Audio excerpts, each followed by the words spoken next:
हमारे भाई भी हैं, एक वतन एक मोहल्ले के हैं। मेरा आमिर है, मोहम्मद आमिर के नाम में हमारी अपील है, गुजारिश है, हमारे भाई को जल्द से जल्द भेजे। हमारे से बर्दाश्त हो नहीं हो तो मेरे भाई को भेज दे।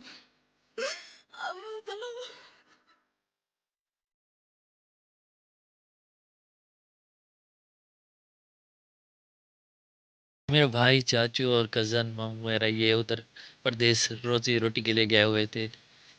जालिम ने उन्हें बेदर्दी से कत्ल करके शहीद कर दिया।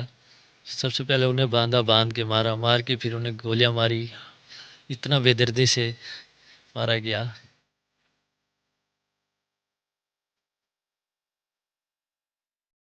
नईम का मैं वालिद साहब हूँ।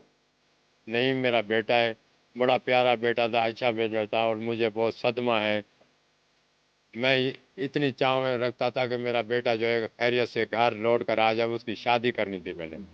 वो सारी जो है ना बातें ख़त्म हो गई हैं, मेरा बेटा ख़त्म हो गया है। सारा जिगर फट गए सारे किनुआ साथ से सारी लाशां के तक कैसे होसन सारे वीर की में होसन सारा वारिस कोई के नहीं उठा कि ने तो सारे लाशां दे साकू लाशां मिलो ये सारे वास्ते बहु हैं।